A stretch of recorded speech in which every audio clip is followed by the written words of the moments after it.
오늘 여러분들이 정말 주님의 놀라운 은혜를 그리고 하나님이 주시는 진정한 복을 받게 되기를 진심으로 축복합니다. 여러분, 하나님이 여러분에게 주시는 가장 놀라운 복이 무엇인지는 아십니까? 주님과 얼굴을 대면해서 보는 것처럼 그렇게 친밀하게 주님과 교제하는 삶, 그것이 하나님이 여러분에게 주시는 가장 놀라운 복입니다. 안타까운 것은 그 사실을 정확히 알지 못하는 분들이 꽤 있으시다는 겁니다. 그래서 하나님께 나와서 이렇게 예배드리고 그리고 신앙생활 하면서도 진짜 복을 구하지도 못하고 그리고 정말 구해야 될 때 깨닫지도 못하는 분들이 상당히 많으십니다. 여러분, 대통령과 격의 없이 만날 수 있는 사람, 시장과 늘 자유롭게 식사할 수 있는 사람, 이런 사람이 실세잖아요. 만군의 하나님, 그 하나님과 얼굴과 얼굴을 마주 대하고 그렇게 친밀히 교제하는 사람이 사실은 가장 복이 있는 사람이죠. 그럴 수만 있다면 무엇이 두렵고 또 아쉬울 게 뭐가 있겠습니까? 여러분들이 진짜 복이 무엇인지를 정말 정확히 아시고 그리고 그것을 기도하실 수 있게 되기를 바랍니다. 시편 80편은 북이스라엘이 아수르에 멸망할 때 그때 그것을 목격한 시편 기자의 기도문입니다. 눈물의 기도예요. 눈물의 기도. 어느 정도로 울었나 5절에 그가 이렇게 묘사합니다.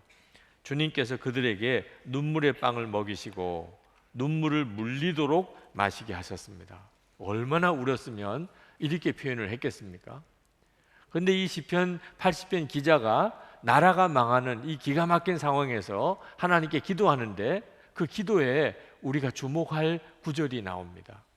3절, 7절, 19절에 반복해서 나오는 똑같은 기도. 그것은 하나님 회복시켜 달라는 겁니다. 그런데 뭘 회복시켜 달라는 것인가? 주님의 빛난 얼굴을 나타내 주십시오.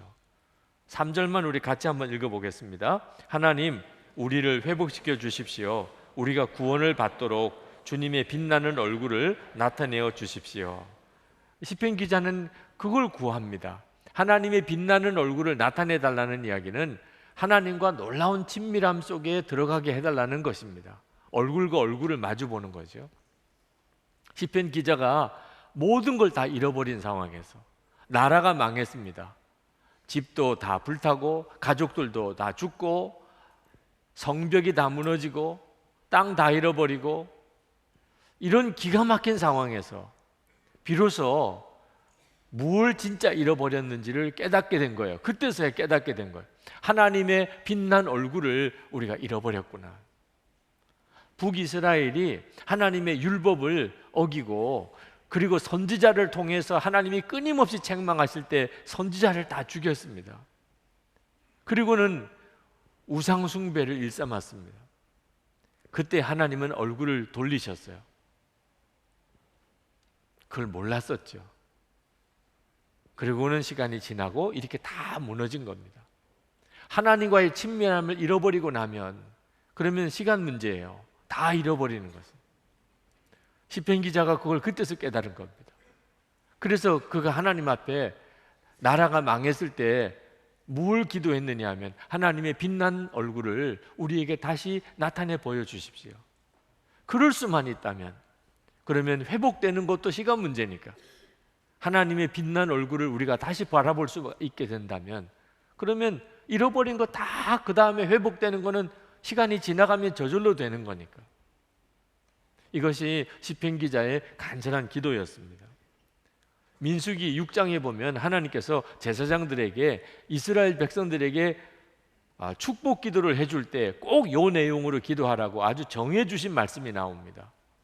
민수기 6장 22절부터 27절입니다. 여호와께서 모세에게 말씀하여 이르시되 아론과 그의 아들들에게 말하여 이르기를 너희는 이스라엘 자손을 위하여 이렇게 축복하여 이르되. 지금 읽는 말씀은 여러분을 향한 축복 기도가 되기 원합니다. 여호와는 내게 복을 주시고 너를 지키시기를 원하며 여호와는 그의 얼굴을 내게 비추사 은혜 베푸시기를 원하며 여호와는 그 얼굴을 내게로 향하여 드사 평강 주시기를 원하노라 할지니라 하라. 그들은 이같이 내 이름으로 이스라엘 자손에게 축복할지니 내가 그들에게 복을 주리라. 하나님께서 이스라엘 백성들에게 복을 선포하실 때 핵심은요, 하나님의 얼굴을 그들에게 비추게, 그렇게 축복하라고 하신 겁니다. 그러니까 하나님의 얼굴이 비추는 것에 모든 복이 다 담겨 있는 것입니다. 만약에 이스라엘 백성들이 하나님의 말씀을 어기고 하나님의 징계를 당했을 경우에 그 이스라엘 백성들이 하나님 앞에 나와서 무슨 기도를 해야 합니까? 이것도 정해 주셨어요.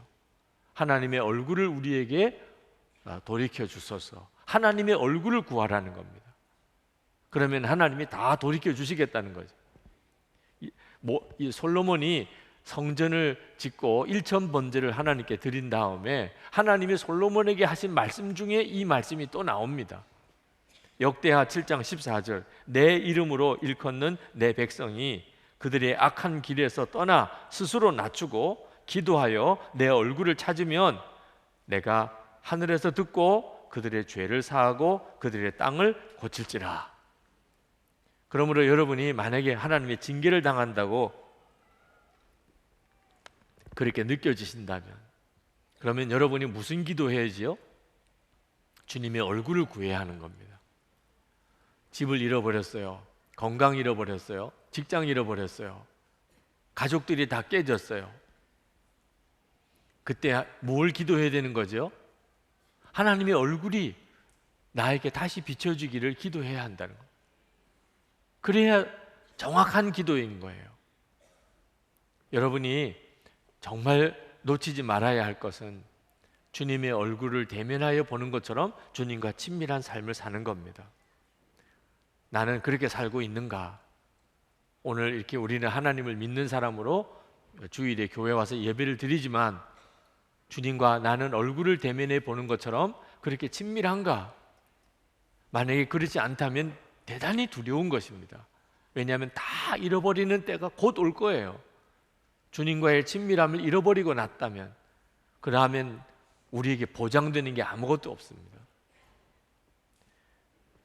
여러분에게 필요한 것은 건강의 회복도, 또는 재정적인 회복도, 또는 여러분의 일터의 회복도, 가정의 회복도 근본적으로는 아닙니다.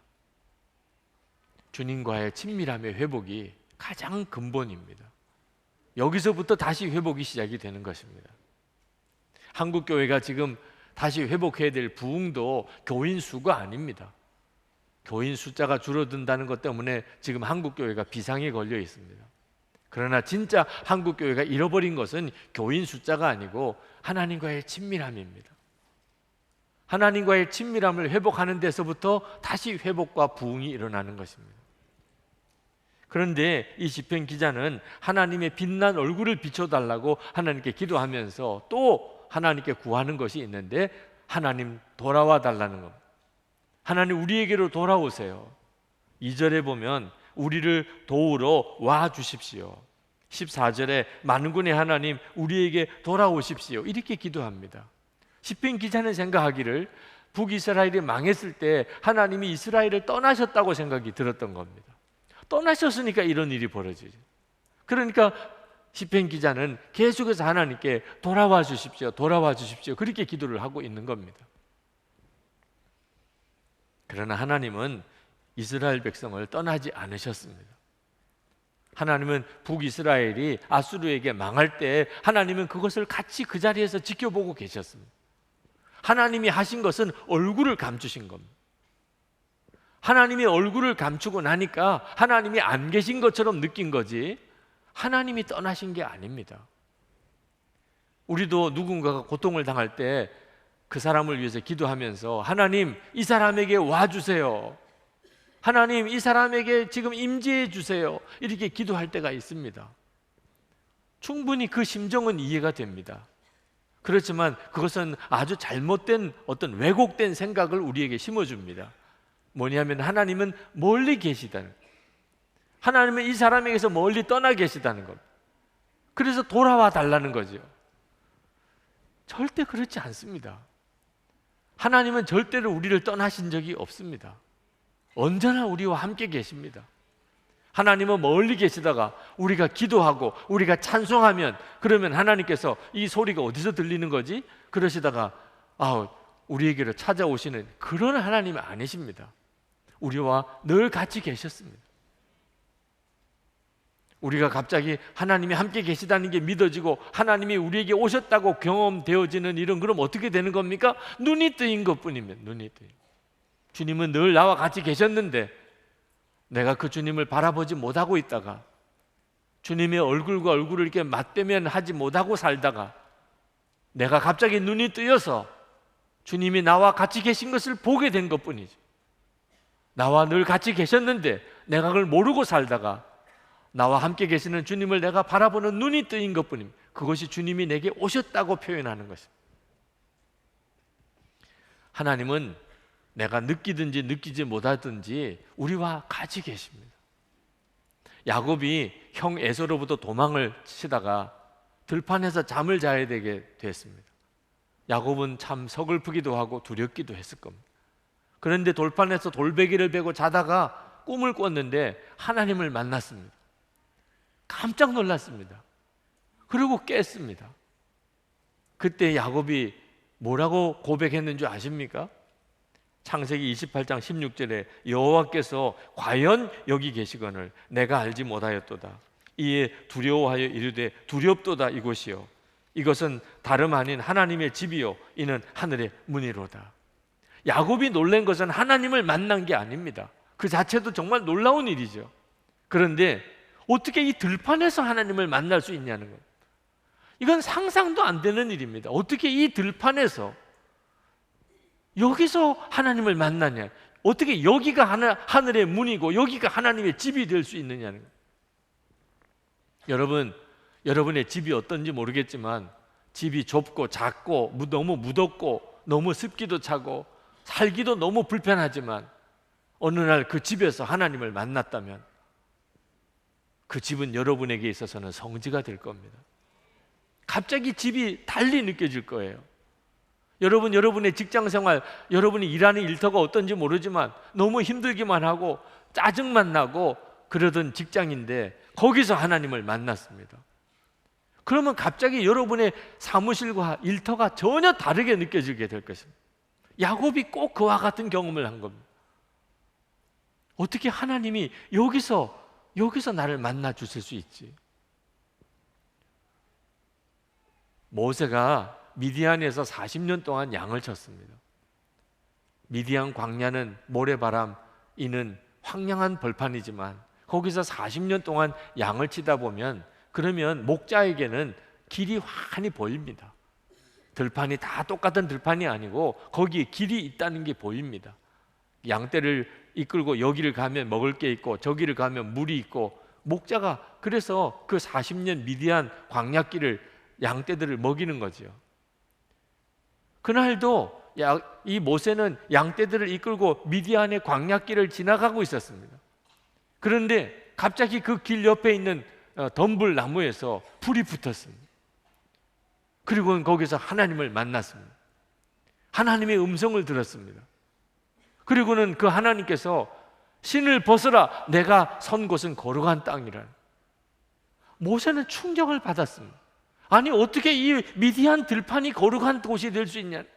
모세는 40년 동안 애굽에서 왕궁에서 자랐습니다. 이집트 여러분 다 아시잖아요. 신전이 얼마나 의리의리하고 거창한지 피라미드와 스핑크스 다 우리가 다 보는 엄청난 유적지 아닙니까? 신은 그런 곳에 있는 것이에요. 신은. 그런데 지금 자기가 보는 이 미디안 들판은요 신이 있을 만한 곳이 못 됩니다. 그런데 이곳이 거룩한 곳이라니. 여러분 출근하기 위해서 지하철 타려고 계단을 막 뛰어 내려가는데 갑자기 주님이 신 벗어 거긴 거룩한 곳이야. 얼마나 황당하겠어요. 이 지하철 계단에서 신을 벗고 여기가 거룩한 곳이라니.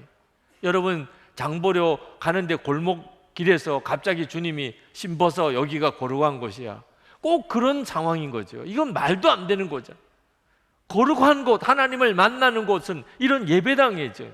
또는 기도원이죠. 상상이 안 되는 것이었어요.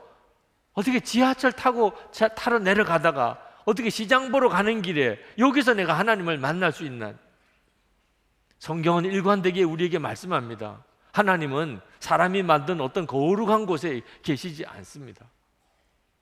우리가 눈이 뜨이지 않아서 보지 못할 뿐이지 하나님은 항상 우리가 있는 어떤 곳에서든지 거기 같이 계십니다.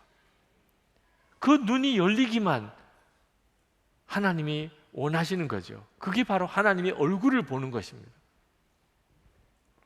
여러분, 이 시편 80편 이 기자가 그토록 갈망했던 그 기도가 여러분에게 그대로 이루어진 거 아십니까? 주님의 빛난 얼굴을 나에게 나타내 보여주옵소서. 이것이 시편 80편 기자의 간절한 갈망이었습니다. 그런데 예수를 믿는 모든 사람에게 특별한 사람 아니고 믿음 좋아 보이는 사람 아니고 무슨 선교사님이나 목사가 아니고 장로님만 아니고 모든 그리스도인에게, 예수 믿는 모든 그리스도인에게 주님의 빛난 얼굴을 나타내 보여주셨어요. 예수를 믿는다면 믿어지지 않으시는 분이 있으실 거예요. 그 점이 참 안타까운 거죠. 여러분, 우리는 주님의 얼굴을 보는 정도가 아닙니다. 주님이 아예 우리 안에 오셨다니까요. 주님이 우리 안에 오셨어요. 그저 얼굴만 보는 정도가 아닙니다. 빌립보서 2장 13절에 너희 안에서 행하시는 이는 하나님이시니, 골로새서 1장 27절에 너희 안에 계신 그리스도시니 곧 영광의 소망이니라. 고린도후서 13장 5절에 예수 그리스도께서 너희 안에 계신 줄을 너희가 스스로 알지 못하느냐. 성경은 계속해서 이 말씀을 하고 계십니다. 예수를 믿은 우리들은 구약 성경을 보고 그리고 복음서를 보면 우리가 얼마나 놀라운 은혜를 받고 있는지 알 수 있습니다. 시편 기자는 그게 소원이었어요. 그저 주님의 빛난 얼굴 한번 보는 것. 그런데 우리는 그 주님이 우리 속에 들어와 계세요. 이것이 우리가 누리는 놀라운 복음입니다. 안타까운 것은 이것을 그냥 지식으로만 알고 있는 것, 들어본 적만 있는 거죠. 어느 목사님이 사기를 치고 간음까지 저질러서 감옥에 들어갔어요. 그 목사님을 면회를 간 목사님 한 분이 그 목사님에게 물었어요. 목사님은 도대체 언제부터 예수님의 사랑에서 멀어지셨습니까? 근데 그 목사님이 하는 이야기가 나는 한 번도 하나님의 사랑에서 멀어본 적이 없습니다. 아니, 말도 안 되잖아요. 아니, 그렇다면 어떻게 당신이 이렇게 사기도 치고 간음죄도 짓습니까? 저는 지금까지 하나님이 나를 사랑하신다는 걸 한 번도 잊어본 적도 없고 멀어져 본 적도 없습니다. 그러나 주님이 제 안에 계시다는 것 때문에 한 번도 두려워 본 적이 없었습니다. 목사님이 충격을 받았어요. 어떻게 이럴 수 있는가? 하나님이 나를 사랑하세요. 나에게 독생자를 주셨어요. 하나님이 내 안에 오셨어요. 이걸 설교를 본인이 했어요. 어떻게 모른다고 할 수 있어요? 그런데도 한 번도 그 내 안에 오신 주님으로 인해서 두려워 본 적이 없어요. 말 한마디 조심스럽고 행동 하나가 조심스럽지 않았다. 이게 이럴 수 있느냐 말이에요.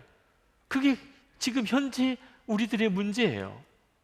하나님이 나를 사랑하시고 나를 위해 독생자 주시고 지금 주님이 내 안에 오셨어요.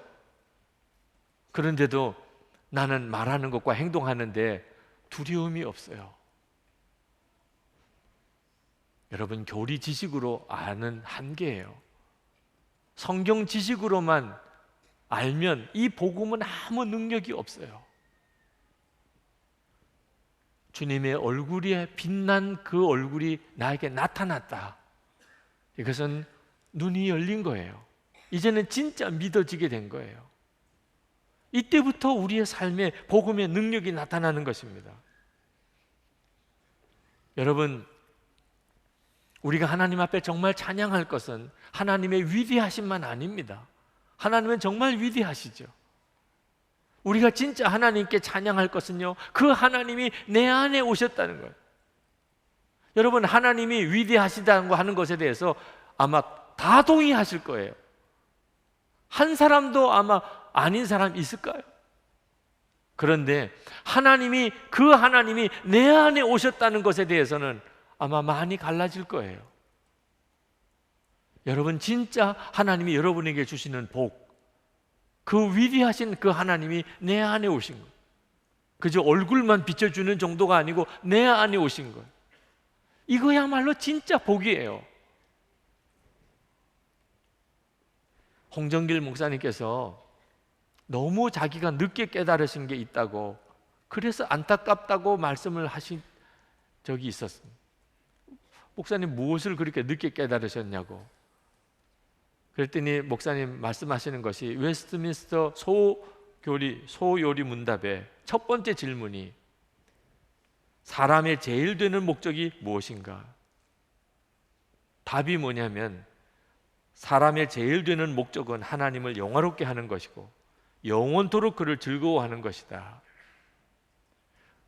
그런데 목사님은 이 말씀을 우리가 하나님을 즐겁게 해드리는 것이 하나님이 우리를 창조하신 목적이다, 그렇게 이해하셨다는 거예요. 사람은 하나님을 즐겁게 해드려야 된다, 영화롭게 해드려야 된다. 그런데 어느 날 다시 한번 곰곰이 읽어보았어요. 사람의 제일 되는 목적은 하나님을 영화롭게 하는 것과 영원토록 그를 즐거워하는 것이다. 하나님을 즐겁게 해드리는 것이 아니고 하나님을 즐거워하는 것이다. 이건 완전히 다른 거예요. 우리가 하나님을 즐겁게 해드리려고 하는 일은 굉장히 부담스러운 일이에요. 우리 능력으로 할 수 있는 일도 못 돼요. 그런데 하나님이 우리에게 원하시는 것은 그게 아닙니다.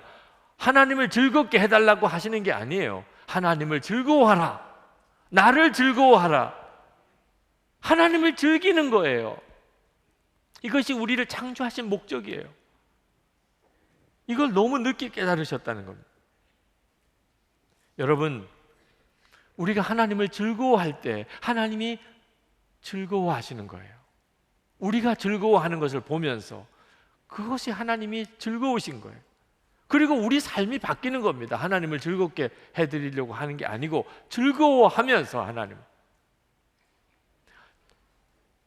이따금 저를 보면 아주 어려워하는 분도 있고 또 아주 저를 친밀히 생각하는 분도 있어요. 엘리베이터 타보면 알아요. 저를 보면 타는 분도 있고 저를 보면 내리는 분이 있어요. 자, 저는 어떤 사람을 보고 즐거울까요? 저를 보고 격이 없이 아주 즐겁게 저와 함께 엘리베이터에 타는 분을 보면 저는 즐거워요. 어떤 어린애가 저를 보고 그렇게 이야기하더라고요. 어떻게 그렇게 머리가 늙었어요? 흰머리가 난 걸 그 아이는 그렇게 표현하더라고. 머리가 어떻게 그렇게 늙었냐고. 아주 거리낌 없이 서슴없이 그렇게 이야기를 하는 걸 보고 저는 그 아이가 버릇없이 이야기한다고 느껴지지 않고 너무 좋은 거예요. 그렇게 말해주는 사람이 없어요. 외로워요. 네. 우리 부목사님들이 정말 저를 위해서 동력해 주시고 열심히 교회를 잘 섬겨주세요. 그건 정말 고마운 일이고 때때로는 너무 무리할까 봐 좀 걱정스럽기도 하고 미안하기도 하죠. 그런데 저희 딸들 저를 위해서 그렇게까지 막 애를 쓰지 않아요. 그런데 제가 누구를 더 즐거워할까요? 저희 딸들은 저를 만나기 위해서 화장 안 해요. 다른 사람을 만나러 갈 때는 화장하는 것 같아요. 어느 날 저희 딸들이 저를 만나려고 화장하기 시작하면 저는 아마 슬플 거예요. 여러분, 즐거워한다는 거, 그거 하나님이 정말 원하시는 거예요. 하나님이 우리에게 하나님을 즐겁게 해달라고 요구하지 않으시고 나를 즐거워해라, 이것이 예수를 믿는 거예요. 우리를 위해서 십자가 지시고 우리 안에 오신 이유는 오직 하나예요. 우리가 주님을 즐거워하게 하는, 즐겁게 여기는 겁니다. 이것이 주님의 빛난 얼굴을 우리에게 보여주시는 거죠. 그래서 영성일기를 써보자는 겁니다. 일기가 초점이 아닙니다. 왜 초등학교 때 끝낸 일기를 또 쓰라고 하느냐? 초점이 일기가 아닙니다. 주님은 나를 사랑하시고 나를 위해 십자가 지셨고 그리고 지금 내 안에 오셨고, 그렇다면 나도 그 주님을 좀 알아야 되잖아요. 내 안에 오신 주님과 함께 동행해야 맞잖아요. 그래서 그 내 안에 오신 그 주님을 바라보는 것을 한번 매일 기록이라도 해보자. 그것이 내 눈을 열어주네요. 나와 함께 계신 것을 그냥 막연하게 믿는 게 아니고 실제로 나와 함께 계시다는 사실에 대해서 눈이 열리게 해주네요. 여러분 중에 나는 하나님이 진짜 나와 함께 계시다는 게 믿어지지 않아요 라고 하시는 분이 있다면 오늘 여러분이 돌아갈 집이 없다고 한번 상상해 보세요. 여러분 대부분 다 집이 있으시죠? 오늘 날씨가 몹시 무덥지만 밤에 늦은 시간이라도 또는 밥을 먹지 못해서 배가 고파도 돌아갈 집이 있는 사람은 마음이 편안한 겁니다. 근데 집이 없는 사람은 그때부터 오 주여, 그냥 자동적으로 오 주여예요. 오늘 이 시간에 여러분 예배가 끝나고 돌아갈 집이 없다면 그러면 여러분은 아마 간절하게 주님, 저는 어디로 가야 돼요? 저는 어디서 먹어야 돼요? 아마 그렇게 기도할 거예요. 그리고 오늘 여러분들은 주님이 여러분을 먹이시는 분이고 여러분을 재우시는 분이라는 것을 체험하게 될 겁니다. 주님은 나와 같이 계시구나. 그걸 체험하게 돼요. 집이 없어 보면 알게 돼요. 우리는 가진 게 너무 많아요. 의지할 게 너무 많아요. 그래서 주님만 절박하게 믿고 의지하고 바라보지를 않는 겁니다. 그래서 함께 계신데, 늘 나와 같이 계셨는데 나는 주님을 전혀 경험하지 못하고 사는 거죠. 다윗이 사울 왕에게 쫓겨서 도망가다가 결국은 짐승들이나 사는 굴 속에 도망을 갑니다. 이제는 완전히 짐승이 된 거예요. 짐승이. 그때 그 다윗의 심정이 얼마나 비참했겠습니까? 그 굴 속에 들어가서 다윗이 하나님께 울었을 거예요. 아마 틀림없이. 그런데 그렇게 기도하다가 갑자기 다윗의 마음속에 놀라운 생각이 일어난 거예요. 하나님은 다 보고 계시지. 하나님은 지금 내가 이 굴 속에 있는 걸 보고 계시겠지. 시편 139편 1절에 여호와여 주께서 나를 살펴보셨으므로 나를 아시나이다. 다윗에게 갑자기 하나님이 다 보고 계시지. 이것이 하나님의 얼굴을 바라보는 눈이 뜨이는 겁니다. 그동안에 다윗은요 사울 왕에게 쫓겨 다니느라고 누구에게 가야 될까? 어디 가면 숨을 수 있을까? 그러느라고 정신 하나도 없이 도망 다니다가 정작 하나님 생각을 못했어요. 그런데 막다른 골목, 동굴 속에 가서 이제는 여기도 안 되면 이제 죽는 거죠. 정말 이제는 어디도 의탁할 데가 없어요. 그 순간에 비로소 하나님을 바라보는 눈이 뜨인 거예요. 하나님은 보고 계시겠지. 그 생각이 드니까 갑자기 숨이 막힐 정도예요. 하나님은 보고 계시겠지. 6절 말씀에 이 지식이 내게 너무 기이하니 높아서 내가 능히 미치지 못하나이다.